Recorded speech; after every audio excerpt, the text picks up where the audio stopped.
Урматтуу кесиптештер, мына азыр Айыл чарба министринин берип аткан суроо жоопторун, өкмөт башчысынын берип аткандарын баарын сактап коюп, ноябрда дагы бир парламенттик угуу кылсак да, бүгүнкү айтылган сөздөрдүн канчалык деңгээлде аткарылды деген анализ кылсак. Себеби өткөн жылы деле дал ушундай көрүнүш болгон. Менин суроом Акылбек Жапаров мырзага. Кечээ маалымат кетти, Кыргыз министрлер кабинети Конституциянын 44-беренесин Конституциялык сотко кайрылыпсыңар. Пенсия, пособия, жөлөк пулдар боюнча. Эмне максатта кайрылдыңар ага? Ар бир өлкө өзүнүн мүмкүнчүлүгүнө жараса социалдык төлөмдөрдү төлөйт. Ошо боюнча разъяснение берүүнү сурандык Конституциялык соттон.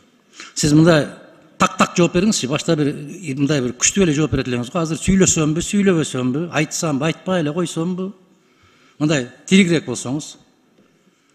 Мен билем, даражаңыз бийик, билем, бирок мындай так жооп бериңиз. Мен сизден улураакмын, даражам дагы улураакпы. Ошон үчүн мага акыл үйрөтпөй эле койсоңуз. Анда тагыраак жооп бериңиз да, там сүйлөгүңүз келбегенде. Кабинет министров катары өзүбүздүн укугубуз менен колдонуп, Конституциялык сотко ошо статьяны чечмелеп берүүнү суранып кайрылды. Анын эмнесин түшүнбөй атасыңар силер? Биз колубуздан келген гана жардамды бере алабыз. Анда эмне үчүн Конституцияга жазып койдуңар? Анда эмне Конституцияга ошентип жаздыңар?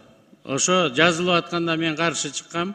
Бирок ошо эркинде формулировка болуп калды. Анда иштебеш керек да. Каршы чыккан позицияга иштебеш керек да. Мен пенсия төлөй албайм, мен пособия төлөй албайм, жөлөк пул төлөй албайм деп айтыш керек да. Адахан Ким Салмаевич, мен төлөй албайм. Кабинет министров төлөйт. Өзүнүн алдына жараша. Өзүнүн экономикасына жараша. Бүт дүйнө жүзү ошондой. Прожиточный минимум жыл сайын өзгөрүп турат. Туура. Корзина өзгөрүп турат жыл сайын. Туура. Аны кубалап жеткен Америка дагы жок. Япония дагы жок бүгүнкү күнү. Ошондуктан, эгерде ошондо кызыгандылык кылып, биз анда да 6-чагылыштын депутаттары ушул жерде алып атканбыз, ошо формулировкасын чыгарып атканда. Кыскача айтканда, референдумдан алгандан кийин так маалымат болуш үчүн биз өзүбүздүн укугубуз менен колдонуп, Конституциялык сотко кайрылдык.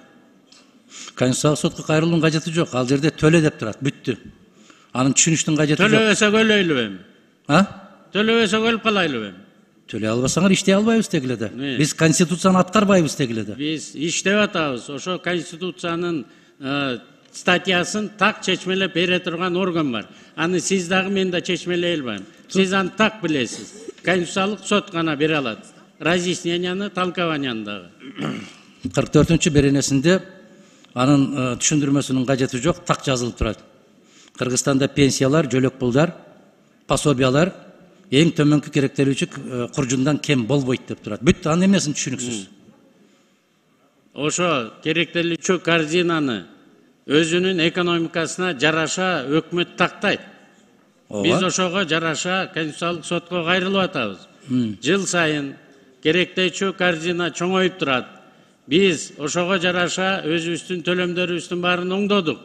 Бирок бүгүнкү күнү экономика ушуну так аткарганга пока күчүбүз жетпей атат.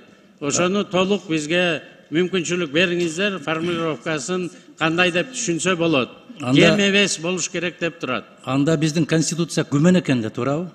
Ошо статьясынын формулировкасын биз так чечмелеш үчүн Конституциялык сотко кайрылдык. Бир статьясы үчүн. Да, кайсы статьялар күмөн?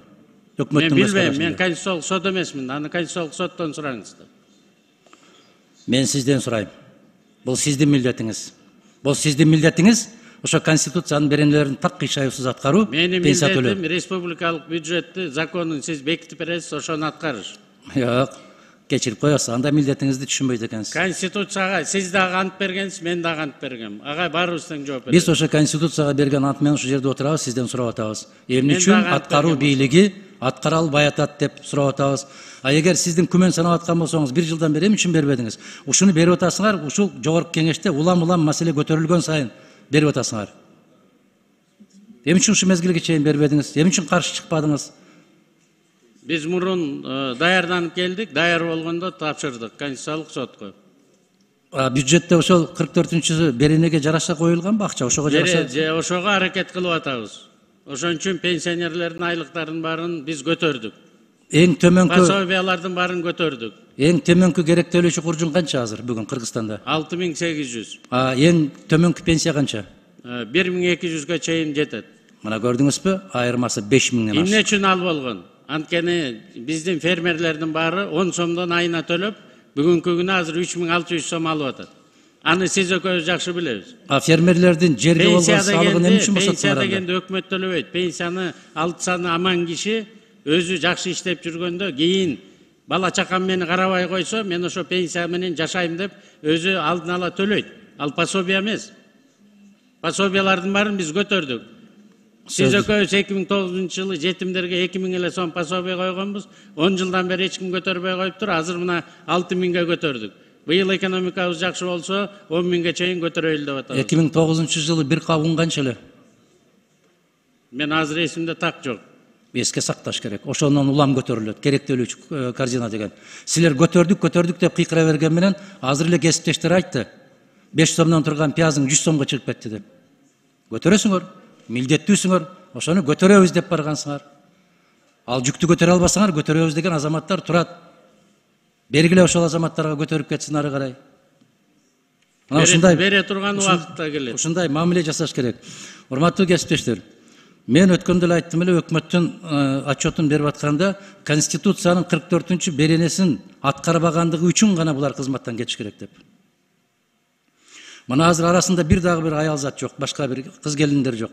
Мыйзамдарды кабыл алып атканда жалаң кыз келиндер отурат. Эмне үчүн? Себеби алар окуйт. Алар сабаттуу. Мына ошол эсебини билип, мыйзамды аткарабыз деген азаматтарды жыйнап келсеңиз бүгүн жакшы болмок экен. Рахмат, башка суроом жок менин. Рахмат.